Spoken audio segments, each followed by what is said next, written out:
मुझे विरोधी दल के वक्तव्य को देख करके यही लगा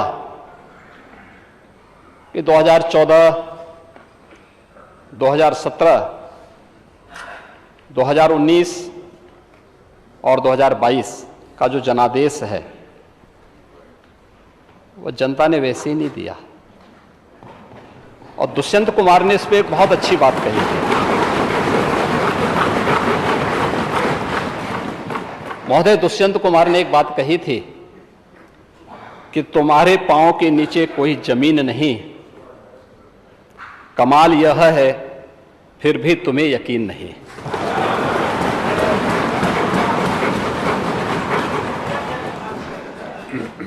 उन्हें जमीनी हकीकतों की कोई जानकारी नहीं है।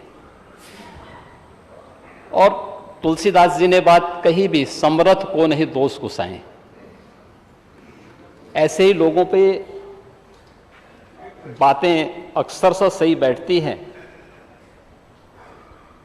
क्योंकि जो लोग जन्म से चांदी के चम्मच में खाने के आदी हैं,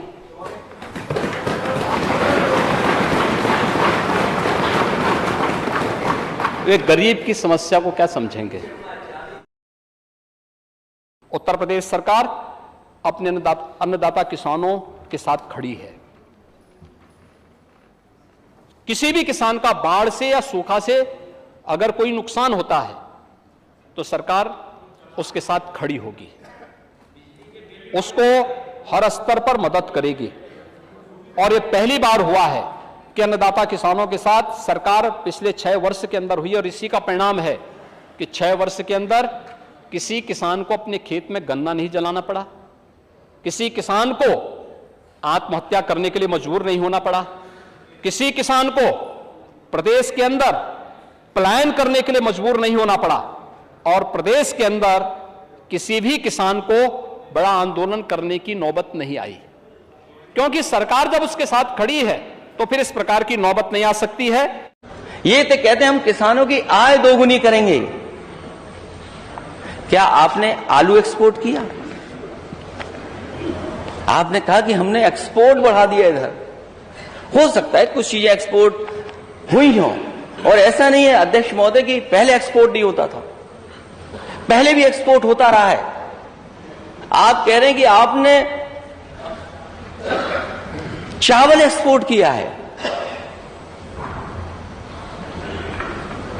मुझे लगता है ये दिल्ली और लखनऊ वाले इंजन टकरा रहे हैं। नेता सदन खड़े होकर बताएंगे कि एक्सपोर्ट कब से बंद है चावल का, कब से बंद है एक्सपोर्ट।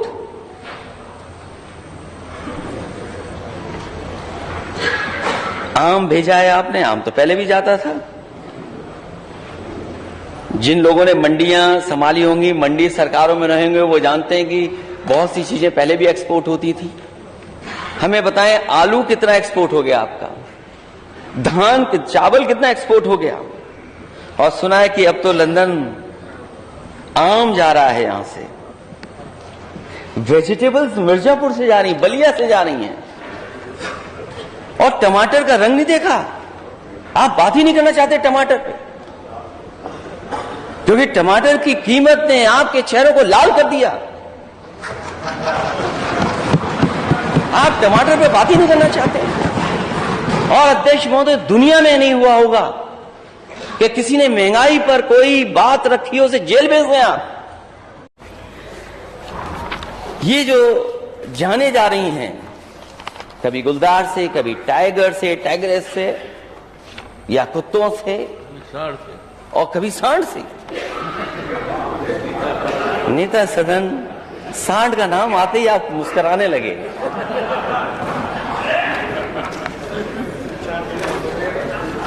ये जितने माननीय सदस्य बैठे हैं, जो उस क्षेत्र से आते हैं, पीलीभीत के माननीय सदस्य उधर भी बैठे होंगे। विपक्षी न माने नेता सदन, कब कहेगा अपने सदस्यों की माने। 40 से ज्यादा गरीब और किसानों की जान जा चुकी है, लखीमपुर में जा चुकी है, बिजनौर में गई है जान। गाजीपुर में थी। केवल अभी तो मैं गुलदार और टाइगर की बात कर रहा हूं। सांड तो बाद में लंबी सूची है उसकी। सोचिए, गुलदार, लेपर्ड आपके खेतों में घूम रहा है, किसान जा नहीं पा रहे।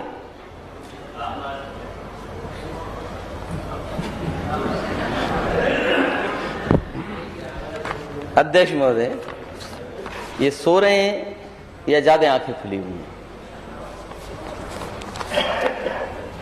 टाइगर आपका खेतों में, टाइगर्स खेतों में, और सूची लंबी है। बिजनौर की सूची पड़ी होगी हमारे माननीय सदस्यों ने कि कितने लोगों की जान जा चुकी है। कोई एक दिन 2 दिन की बात नहीं है, ये 7-8 महीने से चल रहा है। 7-8 महीने से लोगों की जान जा रही, खेत में नहीं जा पा रहे। पैदावार कैसे बढ़ाएंगे, खेती कैसे करेंगे, जीवन यापन कैसे करेंगे? और क्या सरकार मदद कर रही है उनकी? इतना बड़ा विभाग, और विभाग का काम क्या? उन्हें अपने हालात पे छोड़ दिया किसानों को। कोई दिन हफ्ता नहीं जाता जिस दिन किसान की जान न जा रही हो। और माननीय सदस्य कह रहे हैं कि आज फिर चली गई एक जान। तो सरकार कर क्या रही है ये फिर? ये लंबी सूची है जिनकी जान गई है बिजनौर में या अन्य जिलों में। पीलीभीत लगभग 40 लोगों की जान जा चुकी है। क्या सरकार उनकी मदद कर रही है? क्या सरकार के पास कोई योजना है? सुनने में आ रहा है सरकार कोई नई गन खरीद रही है। तो इतने महीनों से सरकार क्या कर रही थी? मुझे आश्चर्य होता है, कावड़ यात्रा में पुष्प वर्षा से भी नेता विरोधी दल को थोड़ा परेशानी हो गई।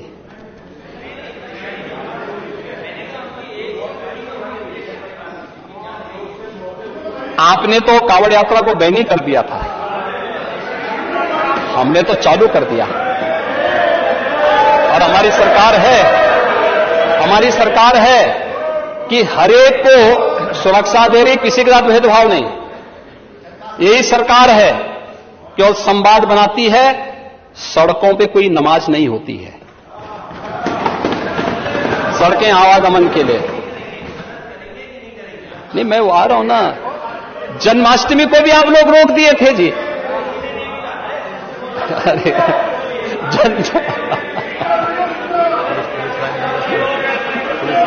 इन्होंने बैन कर दिया था जन्माष्टमी को। जब मैं 17 में आया, मैंने पूछा भी क्या जन्माष्टमी? उन्होंने कहा साहब ये तो सरकार ने बैन लगा रखा है। मैंने कहा क्यों? कहा नहीं, इससे वोट बैंक प्रभावित हो जाएगा, इसको मत करना। हमने कहा भी हर थाने में, हर पुलिस लाइन में जन्माष्टमी के पर्व और हर जेल में भी मनाओ। हमने प्रारंभ किया और मुझे प्रसन्नता है। कावड़ यात्रा में इस बार पुष्प वर्षा करने के लिए मैं स्वयं गया था और खड़े होकर के मैंने उस दृश्य को देखा था जहां पर भक्ति भाव के साथ 4 करोड़ कावड़ यात्री, श्रद्धालुजन हरिद्वार से जल लेकर के आते हैं। गाजियाबाद के बीच में 4 करोड़ लोग, कोई कानून व्यवस्था की स्थिति नहीं। शांतिपूर्ण तरीके से शिव भक्ति में लीन होकर के सामाजिक समता का एक उदाहरण प्रस्तुत कर रहे थे। उसमें तो उनकी किसी ने जाति नहीं देखी। वे तो हर जाति के लोग थे, हर तबके के लोग थे। बहुत सारी जगह बहुत सारे लोग आए थे। लेकिन नेता विरोधी दल को परेशानी है इस सब में। ये पुष्प वर्षा क्यों हो रही है? ये पुष्प वर्षा से उनको परेशानी है। परेशानी इस बात से नहीं कि किसी और से हो, क्योंकि उनके समय में बैन हो गया था, लेकिन यहां खुल चुका है। पर्व और त्योहार शांतिपूर्ण तरीके से मनाए जा रहे हैं। प्रदेश में शांति और सौहार्द है और कहीं कोई दिक्कत किसी को नहीं, किसी समुदाय को नहीं। उनकी परेशानी सांड से नहीं, उनकी परेशानी इल्लीगल स्लॉटर हाउसेस के बंद होने से है। क्योंकि इल्लीगल स्लॉटरिंग ये जन स्वास्थ्य के लिए भी खतरनाक था और अन्नदाता किसानों के पेट पे लात मारने जैसी स्थिति थी। ये उन किसानों के साथ अन्याय था, लेकिन ये लोग उससे भी इनको परेशानी होती है। वैसे तो ये सरकार बहुत तैयारी करती है और सालों साल इंतजार करती है कि इस आयोजन को कैसे करने का मौका मिले। किसी को शिकायत नहीं है।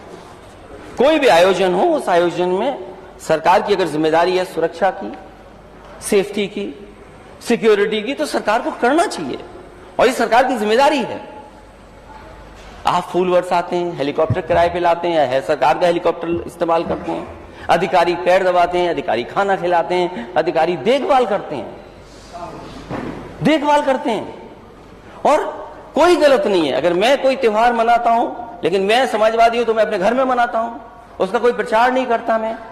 लेकिन अगर मुख्यमंत्री जी जाते हैं, फूल बरसाते हैं और सम्मान करते हैं, तो अध्यक्ष महोदय, मैं आपसे के माध्यम से जानना चाहता हूं नेता सदन, कि जिन लोगों की जान गई है, आप उनकी मदद क्यों नहीं कर रहे हो? और मैं तो वो हूं और हम समाजवादी वो लोग हैं जिन पर आरोप लगता था कि भेदभाव करते हैं हम लोग मदद में। मुझे याद है, मैंने अखबारों में पढ़ा, लोगों से सुना कि कुछ लोग ये कहते थे कि अगर किसी की दाढ़ी बड़ी है उस हिसाब से मदद मिलती है, छोटी दाढ़ी है तो कम मदद, बड़ी दाढ़ी है तो ज्यादा मदद मिलती है। इस तरह की बातें की जाती थी केवल इसलिए कि नफरत फैले समाज में और झूठे झूठे आरोप लगते थे। इसलिए अध्यक्ष महोदय, जिन कावड़ियों की जान गई है, मैं उन परिवारों से मिला हूं, मैं उन परिवारों के बीच में बैठा हूं जाकर के। सब किसान हैं, गरीब हैं और हमारे माननीय सदस्य भी गए हैं वहां के जिले के और आसपास के जिले के। क्या उन परिवारों की मदद नहीं होनी चाहिए? मैं मांग करता हूं सदन में, और पिछली बार भी मैंने मांग की थी, जब कस्टोडियल डेथ बलवंत सिंह की हुई थी, मैंने कहा था वो बोट हमें नहीं देता, वो बोट आपको ही देता है। आपके लोगों ने कहा कि हम 5 करोड़ की, 2 करोड़ की, 1 करोड़ की मदद करेंगे, सरकारी नौकरी दिलाएंगे। आप पीछे हट गए। आपका बुलडोजर अधिकारी लेकर के गए, एक मां बेटी को जिंदा मार दिया, जला दिया। वो हमारे वोटर नहीं थे। हमने मांग की थी कि मदद करो, उनकी सरकारी नौकरी दो। फिर आज मैं मांग करता हूं कि ये जो कावड़ियों की जान गई है और साथ ही साथ ताजिया लेकर के जो निकले थे, उन लोगों की जान गई है, वो लोग घायल, उनके परिवारों में अभी भी घायल हैं। सरकार उन परिवारों की 1-1 करोड़ रुपए से मदद करे, चाहे वो हिंदू हो चाहे मुस्लिम हो। अपने आयोजन में अगर गया है तो उसकी मदद करे, 1-1 करोड़ रुपए दे और उन परिवार की सरकारी नौकरी दे। और अगर आप सरकारी नौकरी नहीं दे रहे हैं तो आपकी हर बात झूठी है। फूल बरसाना, उनके पैर धोना, उनको खाना खिलाना, उनके लिए प्रमुख सचिव, मुख्य सचिव, डीजीपी को भेजना, ये सब फर्जी है। अगर आप 1 करोड़ सरकारी नौकरी नहीं दे रहे हैं तो, चाहे वो कावड़िया हो और चाहे वो ताजिया उठाने वाले हमारे किसी धर्म के लोग हों, हमारे लिए हिंदू, मुस्लिम, सिख, ईसाई सब एक हैं, सब भाई भाई हैं।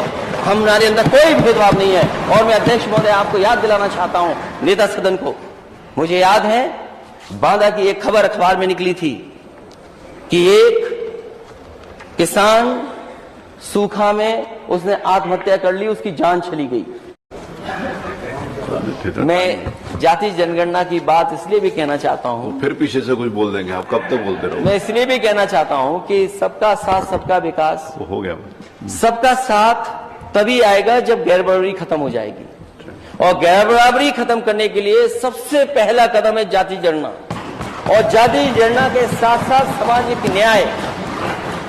और जैसा मैंने कहा कि charity begins at home, Gorakhpur university में जो भर्तियां हुई हैं, या जो आपने 56 में 46 बोला,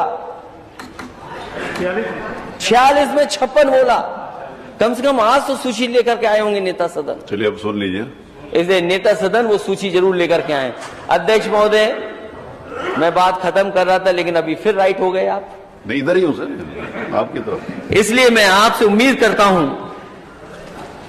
कि जो माननीय सदस्यों ने अपनी बात रखी है यहां पर, चाहे वो बिजली विभाग को लेकर के, सूखा को लेकर के, किसान को लेकर के, गरीब को लेकर के, माताएं बहनों को लेकर के, या उत्तर प्रदेश में जो जीरो टॉलरेंस, चाहे वो करप्शन हो, चाहे वो लॉ एंड ऑर्डर हो, उन बातों को रखा है। मुझे उम्मीद है कि नेता सदन उन पर कुछ विचार करेंगे और जो हम लोगों ने मांग की है कि कहीं भी मदद में भेदभाव न हो, उस भेदभाव से ऊपर उठ करके नेता सदन मदद करें। और हमें उम्मीद है अध्यक्ष महोदय, कम से कम नेता सदन इस बार सत्य बोलें।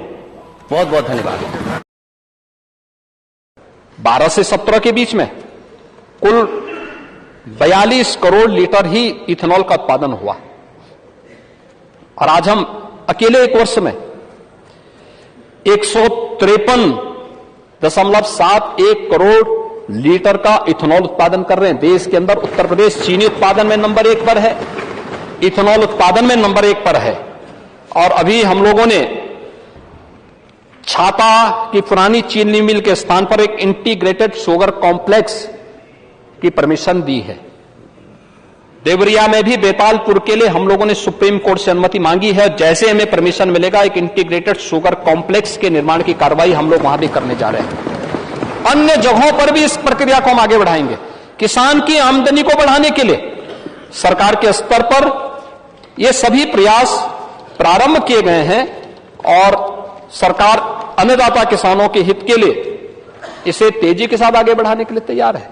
और हमारी सरकार ने तो 2017 में आते ही सबसे पहला काम ही यही किया था, अन्नदाता किसानों के कर्ज माफी का।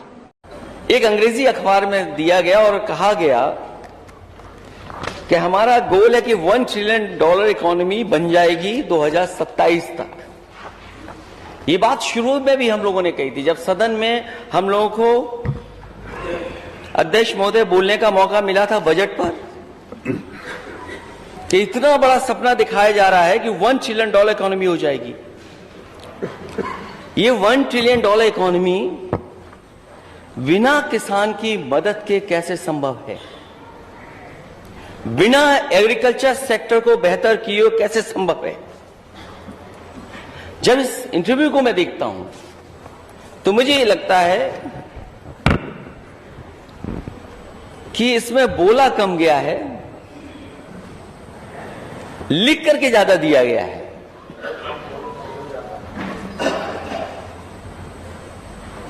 ये बोलाने वाला इंटरव्यू नहीं है, चाय पी करके बस इंटरव्यू छप गया है, वो इंटरव्यू है ये।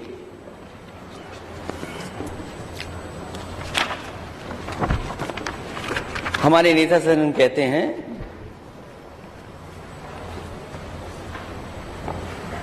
Sectors in which UP is currently doing well. तो पूछा गया है कि कौन से सेक्टर हैं जिन सेक्टरों में उत्तर प्रदेश सबसे बेहतर काम कर रहा है। जवाब मिलता है infrastructure, road, expressways, air and waterways. अध्यक्ष महोदय, जितने सवाल पिछली बार किए गए थे, एक सवाल का जवाब नहीं मिला। कम से कम नेता सदन ये बताएंगे कि जहां इतना इंफ्रास्ट्रक्चर का काम हो रहा है, ये वाटरवेज कहां चल रहा है, वाटरवेज में कहां व्यवस्था बना रहे हैं। पेराई, गन्ना पेराई 3,734 लाख मीट्रिक टन 12 से 17 के बीच में हुआ और 17 से 23 के बीच में 6,404 लाख मीट्रिक टन की पेराई हुई। चीनी उत्पादन 368 लाख मीट्रिक टन 12 से 17 के बीच और 17 से 23 के बीच में 682 लाख 44 हजार मीट्रिक टन का उत्पादन होता है। महोदय, 12 से 17 के बीच में जो औसत उपज थी किसान की, वह थी 61.63 टन पर हेक्टेयर और आज 22-23 में जब हम हैं तो 61 से बढ़ करके आज एक किसानों को नई तकनीक देने का परिणाम है कि उसी किसान के खेत में 83.95 टन प्रति हेक्टेयर का उत्पादन हो रहा है। अब तक गन्ना मूल्य का महोदय हम लोगों ने 22-23 का भी 38,051 करोड़ रुपए का गन्ना मूल्य का भुगतान किया है, जो लगभग 87% के आसपास है। 86-87% गन्ना मूल्य का भुगतान किया जा चुका है। और मैं आपको इस बात के लिए आश्वस्त करता हूं, प्रदेश भर के गन्ना किसानों को, 65 लाख गन्ना किसानों को इस बात के लिए आश्वस्त करता हूं कि प्रदेश सरकार उनके गन्ना मूल्य का ससमय भुगतान करने के लिए पूरी तरह प्रतिबद्ध है और कोई भी किसानों के साथ आज अन्याय नहीं कर पाएगा। मैं जाति जनगणना की बात इसलिए भी कहना चाहता हूं, फिर पीछे से कुछ बोल देंगे, आप कब तक बोलते रहो। मैं इसलिए भी कहना चाहता हूं कि सबका साथ सबका विकास, वो हो गया। सबका साथ तभी आएगा जब गैर बराबरी खत्म हो जाएगी। और गैर बराबरी खत्म करने के लिए सबसे पहला कदम है जाति जनगणना। और जाति जनगणना के साथ साथ सामाजिक न्याय।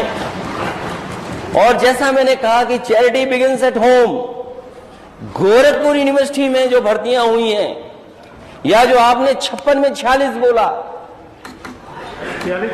46 में 56 बोला, कम से कम आज तो सूची लेकर के आए होंगे नेता सदन। चलिए अब सुन लीजिए, इसलिए नेता सदन वो सूची जरूर लेकर के आए। अध्यक्ष महोदय, मैं बात खत्म कर रहा था लेकिन अभी फिर राइट हो गए आप। नहीं इधर ही हूं सर, आपकी तरफ। इसलिए मैं आपसे उम्मीद करता हूं